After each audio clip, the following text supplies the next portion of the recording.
গ্রামগঞ্জের রাস্তাঘাট ঠিক নেই, তারপর উন্নত মানের স্বাস্থ্যসেবা নাই, মানসম্মত শিক্ষা নেই, তারপর বন্যা কবলিত এলাকাতে টেকসই কোনো বেড়িবাঁধ নেই। এই বিষয়ে আপনাদের জয়ী হওয়ার পর আপনার পদক্ষেপ কী থাকবে বা এই বিষয়ে আপনার কোনো প্ল্যান আছে কিনা? অনেক ধন্যবাদ বৈশাখী টেলিভিশনকে আমাদের বাউফলের গণমানুষের পাশে দাঁড়াবার জন্য। আপনারা জানেন যে আমি ডক্টর শফিকুল ইসলাম মাসুদ, বাংলাদেশ জামাত ইসলামী মনোনীত এখানকার এমপি পদপ্রার্থী হিসাবে আমাকে কাজ করার জন্য নির্দেশ দেওয়া হয়েছে।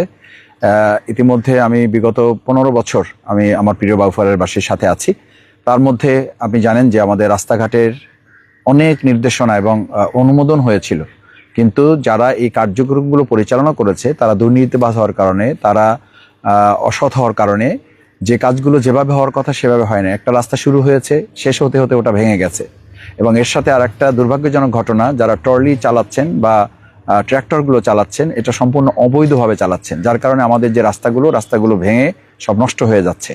আমি যদি আল্লাহ আমাকে তৌফিক দেয়, দেশবাসী যদি, বাউফলবাসী যদি আমার সাথে থাকেন, তাহলে আমি এগুলো অবশ্যই প্রতিরোধ করব। এই ট্র্যাক্টর সহ এগুলোর ব্যাপারে আইনগত ব্যবস্থা গ্রহণ করা হবে এবং রাস্তা যেগুলো ভেঙে গেছে, অসুবিধা আছে, এগুলো আমরা পর্যায়ক্রমে অবশ্যই সংস্কার এবং এগুলো উন্নয়ন করা হবে। দ্বিতীয় হচ্ছে আমাদের স্বাস্থ্যসেবায়। আপনি জানেন আজকে আমাদের এই কাশিপাড়ায় যেখানে আমি দাঁড়িয়ে কথা বলছি, এখানে আমাদের শহীদ ওসমান হাদি স্মরণে আমাদের দিনব্যাপী ফ্রি মেডিকেল ক্যাম্প চলছে। এখানে প্রায় 1002 মতো 2000 হিন্দু, বৌদ্ধ, আমাদের মুসলিম ভাই বোনেরা, মায়েরা, তারা এখানে এসছেন।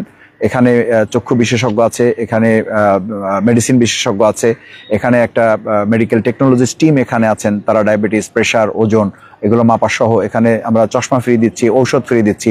ইবনে সিনা ফার্মাসিউটিক্যাল থেকে আমরা ওষুধ নিয়েছি, বায়োফার্মা থেকে আমরা ওষুধ পেয়েছি। তারা ওসমানের শাহাদাত কামনায়, ওসমান শরীফের শরীফ ওসমান হাদির শাহাদাত কামনায় তারা এই সহযোগিতাগুলো আমাদেরকে করেছেন।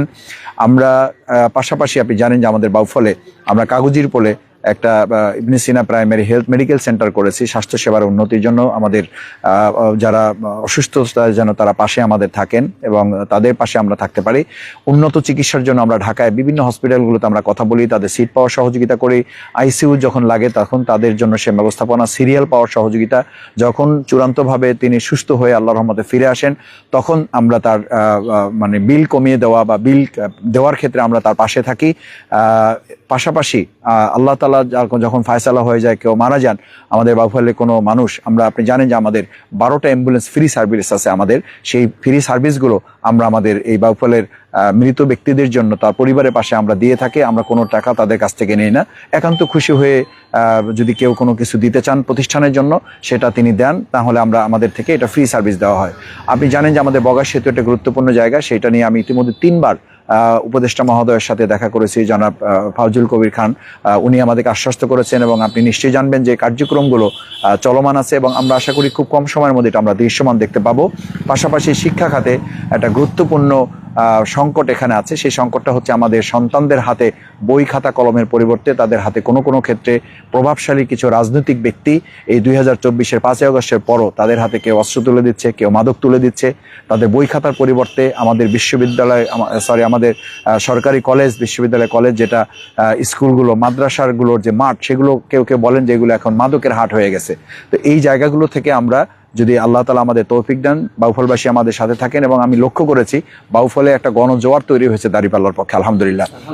এবং আমাদের মা বোনেরা, এখানে আমি এসেছি, মা বোনেরা সবাই বলেছেন যে আপনাকে আমরা চিনি, আপনাকে আমরা বিভিন্ন সময় দেশের পক্ষে আমাদের বিগত দিনে আন্দোলন সংগ্রামে যে ভূমিকা আপনি রেখেছেন, বাউফলবাসীর হয়ে আপনি যে কাজ করেছেন। এখানে 7 জন শহীদ হয়েছে, প্রত্যেক পরিবারকে আমরা 2 লক্ষ করে টাকা দিয়েছি। 250 শতাধিক আহত পঙ্গুত্ব পরিবার আছে, তাদের পাশে আমরা থেকে তাদের চিকিৎসা আমরা সহযোগিতা করেছি। আমাদের থাইল্যান্ডে পর্যন্ত আমরা চিকিৎসার জন্য তাদেরকে আমরা পাঠিয়েছি। 24-এর জুলাই যোদ্ধা যারা আহত ছিলেন তাদেরকে। কয়েকদিন আগে আমাদের এক জুলাই যোদ্ধার বাবা মৃত্যুবরণ করেছেন, তাহসিন, তার বাবা নীরব হোসেন। সেই নীরব হোসেনের সাথে আমার খুবই পারিবারিক সম্পর্ক ছিল।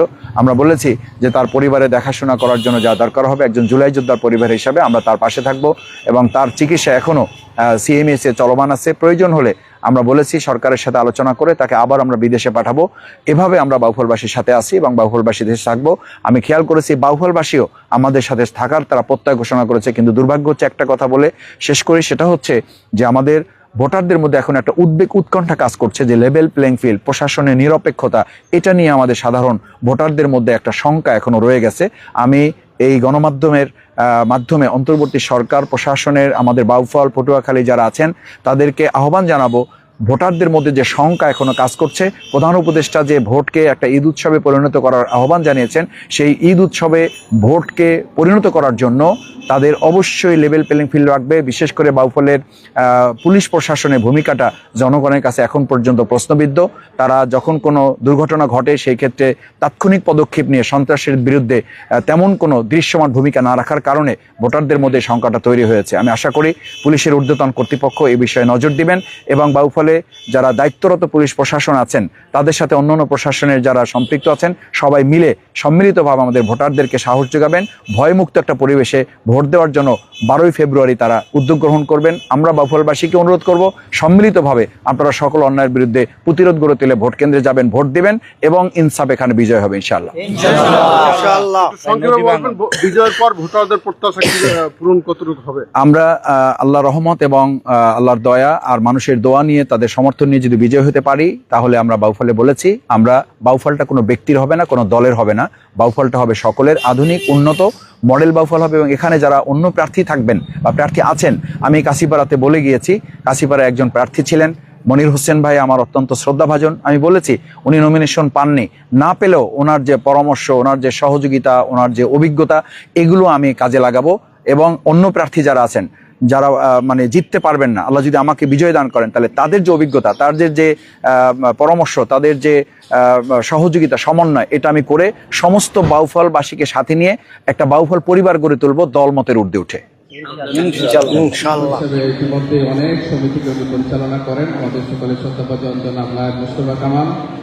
আজকের এই অনুষ্ঠানে উপস্থিত আছেন আমাদের কুমিল্লার গর্ব, আমাদের দানের শীষ প্রতীকের সম্মানিত প্রার্থী, কুমিল্লা দক্ষিণ জেলার সাবেক সদস্য সচিব জনাব হাজী জসিমউদ্দিন জসিম। এখানে উপস্থিত আছেন আমাদের সম্মানিত উপদেষ্টা জনাব আসাদুল্লাহ ভূঁইয়া। উপস্থিত আছেন আমাদের মনিরুল ইসলাম ভাই, বিশিষ্ট শিল্পপতি। উপস্থিত আছেন খায়রুল আলম মিঠুন ভাই। উপস্থিত আমাদের তাহের ভাই এবং আমাদের আবু হানিফ ভাই। এদিকে আমাদের শফিকুল ইসলাম দুলাল ভাই সহ এবং আমাদের সমিতির সমাজের সাধারণ সম্পাদক জনাব জাকির হোসেন নতুন এবং আমাদের এলাকার অনেক সূর্য সন্তান যারা নিচে বসে আছেন। আমি সবাইকে অন্তঃস্থল থেকে অভিনন্দন এবং শুভেচ্ছা জানাচ্ছি। আজকের এই অনুষ্ঠানটি তিনটি ভাগে বিভক্ত। আজকের এই বার্ষিক বনভোজনে আমরা সবাই একত্রিত হতে পেরে একে অপরের সাথে একটি সৌহার্দ্যপূর্ণ আচরণ, সবার সাথে সবার দেখা, আমি এই কমিটিকে আমি ধন্যবাদ জানাচ্ছি। পাশাপাশি যারা আজকে গুণীজন সংগঠিত হয়েছেন আমি ওয়েলকাম জানাচ্ছি। আমরা চাই এই আজকে এই উৎসাহ উদ্দীপনার মাধ্যমে যেন আগামী দিনে আরও গুণীজন আমাদের ব্রাহ্মণপাড়া থেকে তৈরি হয়, তারা যেন ব্রাহ্মণপাড়াকে নেতৃত্ব দিলে কোনো কুমিল্লাকে তার বাংলাদেশকে নেতৃত্ব দিলে এরকম একটি গুণীজন আমরা যেন ব্রাহ্মণপাড়া থেকে পাই, সেটা যেন আমরা এখান থেকে তৈরি হই। আমাদের কৃষি শিক্ষার্থী বন্ধুগণ যারা মেডিকেল বইয়ের বিশ্ববিদ্যালয়ে চান্স পেয়েছেন, আমি তাদেরকে অভিনন্দন জানাচ্ছি। তারা যেন আগামী দিনে আমাদের এই একটি সুন্দর স্বপ্নের একটি ব্রাহ্মণপাড়া গড়ার ক্ষেত্রে তারা যেন যোগ্য হয়ে ওঠে, সেরকম একটি স্বপ্নের একটি ব্রাহ্মণপাড়া গড়ার জন্য তারা যেন এগিয়ে আসে। আমি আরও যেন সামনে আমাদের বিভিন্ন বিশ্ববিদ্যালয় বই মেডিকেলে যেন আরও চান্স পায়, সেই অনুপ্রাণিত এখান থেকে যেন হয়, সেটা আমি সবাই অভিনন্দন জানাচ্ছি আমাদের কৃষি শিক্ষার্থী বন্ধুগণ। আমি বেশি কথা বলবো না। আমরা যে প্রশ্নে আমরা একমত যে আমরা আমাদের বিশেষ করে আমরা সবাই জানি, আমি বাংলাদেশ ছাত্র শিবিরের কেন্দ্রীয় সভাপতি ছিলাম, সারা বাংলাদেশ ঘোরার সুযোগ হয়েছে, কিন্তু আমাদের এলাকার মতো রাস্তাঘাট খারাপ আমি আর কোথাও দেখি নাই। আমরা আমাদের সবাই মিলে এটাকে চ্যালেঞ্জ হিসাবে নিতে হবে। আমরা আর পিছিয়ে থাকতে চাই না, আমরা এগিয়ে যেতে চাই। আমরা অলওয়েজ সবার নবী, আমরা আর পিছনের দিকে তাকাতে চাই না। আমরা we have to think different, we have to go different. যে চিন্তার জায়গায় আমাদের ইনোভেটিভ, আমাদের কর্মের জায়গায় ইনোভেটিভ এবং আমাদের কার্যক্রমে আগামী দিনে আমাদের এলাকাকে এগিয়ে নিতে হবে। আমরা আমাদের শিক্ষার আলোকে সর্ব জায়গায় সরানোর জন্য আজকে আমাদের তরুণরা, আমাদের শক্তি, তরুণরা, আমাদের অহংকার, এই শিক্ষাকে আগামী দিনের সর্ব লেভেলে নিয়ে আসার জন্য সবাইকে ঐক্যবদ্ধভাবে আমাদের কাজ করতে হবে এবং শিক্ষার ক্ষেত্রে আমাদের কোনো কম্প্রোমাইজ থাকবে না। দল মত নির্বিশেষে সবার সীমান্তবর্তী এলাকা হয়। আমাদের এলাকায় একটি বড় সমস্যা হচ্ছে আমাদের মাদকের সমস্যা, যেটা আমাদের অধ্যক্ষ, আমাদের অভিভাবকরা তারা উদ্বিগ্ন থাকেন যে তারা আমাদের কিভাবে এই আমাদের সমাজকে রক্ষা করবে। আমরা সবাই মিলে যদি আমরা এটাকে ঐক্যবদ্ধ চেষ্টা করি, আমি দৃঢ় বিশ্বাস করি আগামী দিনে একটি আমাদের মাদকমুক্ত একটি আমাদের ব্রাহ্মণপাড়া গর্ব ইনশাআল্লাহ। আমরা আগামী দিনে আমাদের আজকে আপনারা দেখছেন আমরা আমাদের আমার সত্যগত জসিম ভাই, আমরা চাই যে বাংলাদেশের জন্য একটি মডেল রাজনীতি তৈরি করতে। এখানে হিংসা করতে হিংসা থাকবে না, আমরা প্রতিযোগিতা থাকতে পারি। জনগণ আমাদের যাকে রায় দেবে সেই এখানকার কান্ডারি হবে, এটাই বাস্তবতা।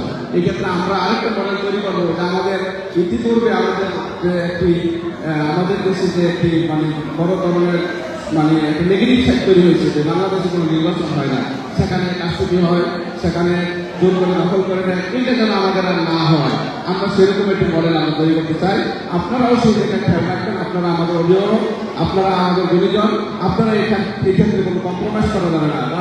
আমাদের ইলেকশন হবে ফেয়ার, সুষ্ঠু এবং ঈদের আনন্দে যেন সবাই ভোট দিতে পারে, আমরা একটা মডেল বামপন্থার পরিষদ আমরা করতে চাই। এই ক্ষেত্রে আমরা আশা করি আপনারা একমত হবেন। আমি সবার ক্ষেত্রে আমি যে বিষয়টা বলবো সর্বশেষ যে আমরা সব ক্ষেত্রেই আমাদের এই সমিতি যেভাবে উন্নয়নমূলক কার্যক্রমে এগিয়ে যাচ্ছে, আজকে অনেক গণতন্ত্রের সহযোগিতা করছেন এবং আমাদের গুণীজনকে সংবর্ধনা দিচ্ছেন, কৃতি শিক্ষার্থীদেরকে সংবর্ধনা দিচ্ছেন এবং বিভিন্নভাবে সামাজিক কর্মকাণ্ডগুলোকে এই সমিতির মাধ্যমে পরিচালিত হচ্ছে। আমরা সবাই মিলে এই সমিতিকে এগিয়ে নেওয়ার জন্য সবাই যেন আমরা ঐক্যবদ্ধ হই, আমরা যেন একটা স্লোগান ঐক্যবদ্ধ হই, one heart one mind one voice. এই স্লোগানকে আমরা উত্তীর্ণ করতে পারি, তাহলে আগামী দিনে আমরা এই সমিতিতে বাংলাদেশের জন্য একটি মডেল করতে পারবো ইনশাআল্লাহ। আমরা এই কমিটি এবং সবাইকে অন্তঃস্থল থেকে ধন্যবাদ জানাই। আমি আমার কথা এখানে শেষ করছি। আসসালামু আলাইকুম ওয়া রাহমাতুল্লাহি ওয়া বারাকাতুহু। ধন্যবাদ।